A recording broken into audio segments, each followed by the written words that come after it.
Ken Hilman, på søndag der har vi et stort stævne i BSF, som du er arrangør af. Kan du ikke fortælle, hvad der skal ske? Jo, vi startede med at ville lave et stævne sådan for de små indendørs. De er jo lidt på virkelig af vejret. Så vi har taget Top Danmark hen, og i årgangene uge 5 til uge 7 har vi lykkes at skabe stort set 120 hold.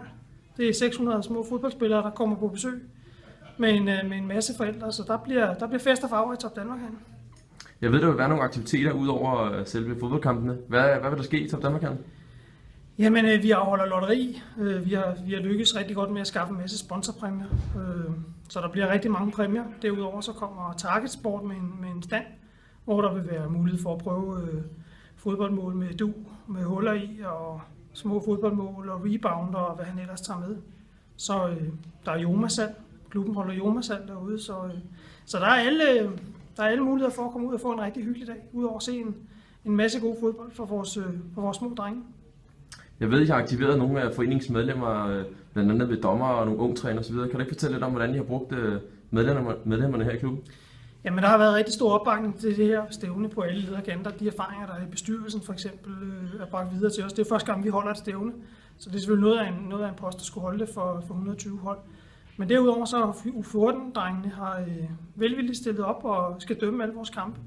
Så der er ingen forældredommere på søndag. Det er BSF ildsjæle, der deltager i det her. Derudover er der mange af de vante ildsjæle, som tager chancer i boder og stævnebord. Så det er et stort stævne med den rigtige BSF-hånd. Så det glæder vi os. Det er vi meget, meget taknemmelige for, fordi som sagt, det er første gang, at vi selv ligesom arrangerer et stævne, som så gik hen og blev så stort. Så der er brug for alle hænder, og er der flere, der har lyst til at hjælpe, så er det bare at melde til. Og hvor mange ressourcer har det krævet at holde sådan et stævne, hvis man sidder og tænker, at det kunne man da godt tænke sig?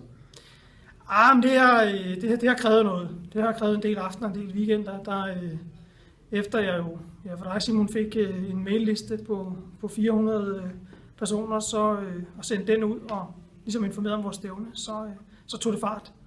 Og der er lagt nogle timer i det, men vi håber også, det er det hele værd, fordi der bliver tjent nogle penge til klub og årgangene, som gør, at vi kan fortsætte med at komme ud til en masse stævner. Vi prioriterer højt at komme tidligt ud med vores drenge og til så mange stævner som overhovedet muligt. Det er der også noget økonomi i. Det har forældrene bakket op om til nu, men man kan vi også selv finansiere noget af det. Og kom på en udlandstur, når drengene er store nok, så er det målet, kan man sige. Og hvis man gerne vil ud og støtte op om det her stævne på søndag, eller bare se lidt fodbold, hvordan gør man så det, og hvilke tidsrum spiller I? Jamen, så tropper man op. Vi starter kl. 9. Det er fra 9 til 15 i Top Danmark. Vi starter med de allermindste, U5'erne. De er jo 4 år. De starter kl. 9. Og så kører det ellers hele dagen. Vi spiller på 8 baner, så der er masser af fodbold, og der er rigtig mange BSF-hold. For første gang så stiller vi faktisk med hele 3 hold i U5. Det er ret usædvanligt. Der er mange klubber, som ikke på nuværende tidspunkt tager ud med deres alleryngste. Det gør vi. Det har vi gjort længe, og der kommer flere til. Vi stiller med 4 hold i U6 og 4 hold i U7. Så der er mange røde farver på søndag. Så kom endelig ud. Så en opfordring til at komme forbi på søndag?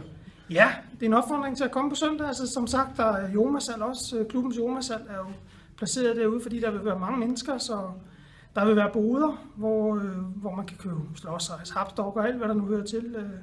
Så der er ingen grund til at sidde derhjemme. Nu vejrudsigten er vist ikke med os på søndag, så alene det er det også et godt sted at tage ud til fodbold, fordi der er i hvert fald tørvejr. Så 120 hold, 600 drenge og over 1000 personer i alt forventer I. Rigtig godt stævne, Ken Hilman. Tak skal du have.